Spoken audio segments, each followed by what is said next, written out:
I'm reading Wormholes from Beginnings XIV, written by Birch Cooper, and it can be found on pages 72 to 74. I like how the author tells a story of a memory and relates it to his current moment in time about his redemption from his past experiences. Wormholes. The alarm clock's ringing broke the stillness of the night and cut through the shroud of a deep yet dreamless sleep. Left unattended, this chronograph alarm escalated in volume from whispering tinkling to belligerent clamor in a short time. Seeking to spare his freshly wakened nerves an overload of sound, the cowboy rolled towards the clock and hit the off button before the alarm reached mid-volume. The cowboy dressed, then padded out to the kitchen in his socked feet to start the coffee brewing. Glad he had set the machine the prior evening. It was a drip coffee maker, and he poured a cupful long before the brewing was complete, eager for the feel of the caffeine kick. When the alarm clock started, the coffee completed, and he was soon wide awake. At the front door, the cowboy pulled on his boots after first making sure no spiders or scorpions had homesteaded in them. He opened the door and slipped out into the darkness of the pre-dawn desert, heading for the barn to feed his four-legged partners. His horses nickered to him as he approached. He returned the equine greeting with a human howdy. As he portioned out the morning ration, he cut the amount of hay by a third and increased the amount of grain by a quarter, 8 pounds hay and 4 quarts grain. His horses would need more carbohydrates and less bulk for this day's work. Horses love to eat. The best part of a horse's day is feed time. Knowing this, the cowboy let his horses eat undisturbed, and by flashlight checked to make sure the truck and trailer were ready for hauling. He would saddle the horses after their breakfast. Still hours before dawn, he headed to the house to rustle up some grub for himself. When he was finished with his breakfast, he knew the horses would be done with theirs and accept the saddling without fuss.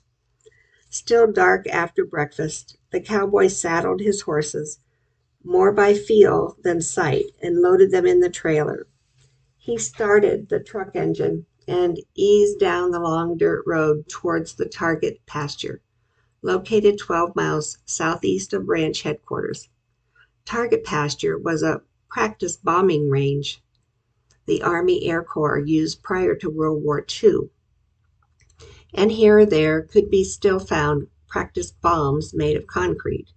The cowboy could not help but wonder if fighter pilots had aimed at the cattle that foraged the pasture in those days.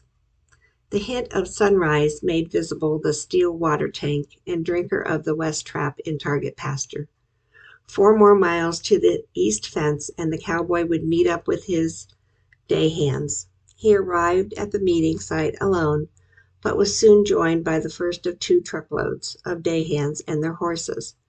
The sun had yet to break the horizon when all hands and the cowboy were checking saddle cinches before mounting their horses. This gather was about to start.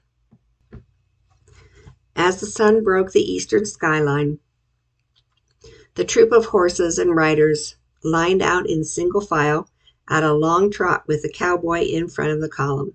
He started spreading the riders out according to plan. Least experience deployed first, so the boundary fence would help him guide to the West Trap, and he wouldn't end up lost in the vast expanse of target pasture. On the column trotted, dropping a horse and rider every mile, give or take, until the group was spread along the east fence with Green Hand at south boundary. Seasoned hands, the cowboy, seasoned hands, then a Green Hand at north boundary. With horses and riders in place, the gather began. All the riders moved west in a large serpentine pattern, with each rider pushing cows and calves out of their section. These cattle were a bit on the wild side and would take off running at the first sight of a horse and rider, so there wasn't much pushing to it. The presence of the cowboy and his horse moves the cattle forward.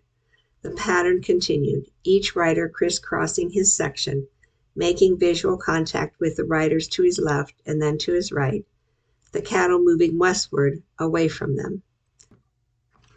The solitude and quiet allowed the cowboy's thoughts to wander from the task at hand, and as usual, they wandered from present to past.